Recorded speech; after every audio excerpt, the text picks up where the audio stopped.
Let's examine the key elements of a fan curve and how they can be used to make better fan selections. Most of us use fan selection software to assist in making fan selections. Selection software is an efficient tool and can save a lot of time. Typically, the output data is in tabular form, with many fans meeting our selection criteria. Which one is best? Along with our criteria, such as physical size and sound performance, fan curves can help us refine our selection. Let's examine the key elements of fan curve and how they can be used to make better fan selections. This is a fan curve. It represents the airflow of a fan at a constant speed over a range of pressures. For the purposes of our discussion, we will use IP units of measure. The horizontal axis represents airflow in CFM, or cubic feet per minute. The vertical axis represents pressure or resistance to airflow in inches water gauge. This is the point of maximum flow when there is no resistance. This point is the maximum pressure the fan can develop when the airflow has been completely blocked off. All points in between these two represent the performance of this fan at a constant speed. Let's connect this fan to a system. The curve intersecting the fan curve is called a system curve. It represents the resistance of a system. As long as nothing in the system changes, the system curve will not change. The point of intersection of these two curves is the operating point of the fan. If something in the system changes, such as the opening or closing of a damper, the system curve will change. More resistance, steeper curve. Less resistance, shallower curve. As the system curve changes, the point of operation changes, and the fan moves more or less air, all at the same fan speed. This is often referred to as riding the fan curve. As mentioned before, a fan curve represents the performance of a fan at a constant speed. If we change the speed of the fan, we move the fan curve. Increase the fan speed, and the curve moves up and to the right. Slow the fan down, and the curve moves down and to the left. The point of operation is the new intersection between fan curve and system curve. Going back to our original flow versus pressure curve, we will often see a curve referred to as a surge line or do not select line. What does this mean?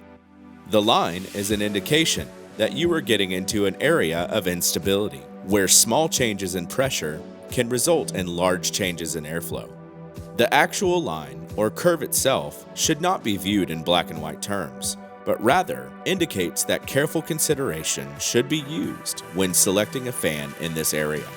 Any selection near or to the left of this curve can result in an unstable fan performance. Selecting to the left of this line is a definite no-no, but selecting slightly to the right can also result in a less than ideal selection. Let's take a look at selections on different areas of the curve to get a better idea of what we are talking about. This selection point is on a steep part of the fan curve. A relatively large pressure change results in a small change in airflow. This selection point is on a shallow part of the curve.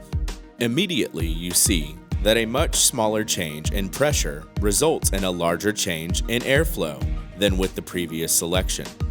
This is not desirable in most fan selections. Combining the two selection points, we clearly see the difference.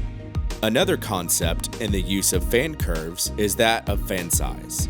Fans in the same family will have similar fan curves.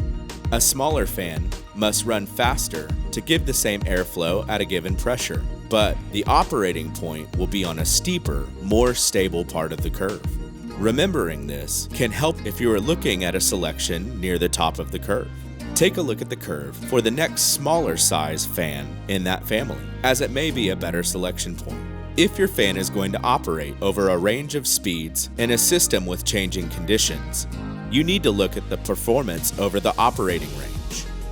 This range is bounded by the fan curve at max and minimum speeds, and by the system curves at highest and lowest system pressures. As you can see, the fan curve flattens out as the fan slows down. If an improper selection is made, instability can occur at the lowest speed. Some centrifugal fans can be made in different widths. Narrowing the width of a wheel with a given diameter reduces the airflow. The ratio of the width reduction corresponds roughly to the ratio of airflow reduction at a given pressure, up to a point. In this case, a 10% wheel reduction results in a 10% airflow reduction at a given pressure. Why would you want this? Let's look. The operating point on the original full-width fan curve may be uncomfortably close to the top of the curve. Here, we see the sped-up, narrow wheel results in the operating point being on a more stable part of the curve. Here is an example using selection software. This fan selection is for a size 195 ACE direct drive with a full-width wheel. The fan is turning 1298 RPM, and the operating point is high on the fan curve. Here, we see the identical selection for the same fan, but with a 10% reduction in wheel width. The fan speed is 4.5% greater than the full-width wheel, but the selection point is lower on the curve. Narrow width wheels are not always an option and can increase the cost of the fan. This option is generally suggested by the fan manufacturer only when the other standard options are exhausted. Until now, we have looked only at airflow and pressure. Let's take a look at power consumption. At each operating point, the fan consumes a specific amount of energy. The power consumption can be charted as horsepower versus airflow. Each point on the airflow versus pressure curve corresponds with a point on the airflow versus horsepower curve, which we will refer to here as the power curve. For convenience, we tend to combine these two graphs, overlaying the power curve on the flow pressure curve. Drawing a line up from the desired airflow, we read the pressure on the left vertical axis corresponding to the intersection between the fan curve and system curve, and continue vertically to the power curve, reading the corresponding power on the vertical axis to the right. Occasionally, the system curve, fan curve, and power curve intersect at the same point on the graph. This is purely a coincidence, having to do with the scaling of the two overlaid graphs, and is otherwise meaningless. If we change the scale of the fan curve or power curve, the points would move accordingly. Let's recap. As you can see, fan curves contain a lot of information. The visual nature of these graphs can be very useful in helping to ensure the most reliable and stable fan operation. Keep in mind that different size fans in the same family will operate at higher or lower points on the curve for the same performance. Evaluating the location of the operating point on the curve is of prime importance. Take into account varying conditions such as variable fan speed and/or system pressure when making selections. Narrow width wheels can be a solution when standard selections are exhausted.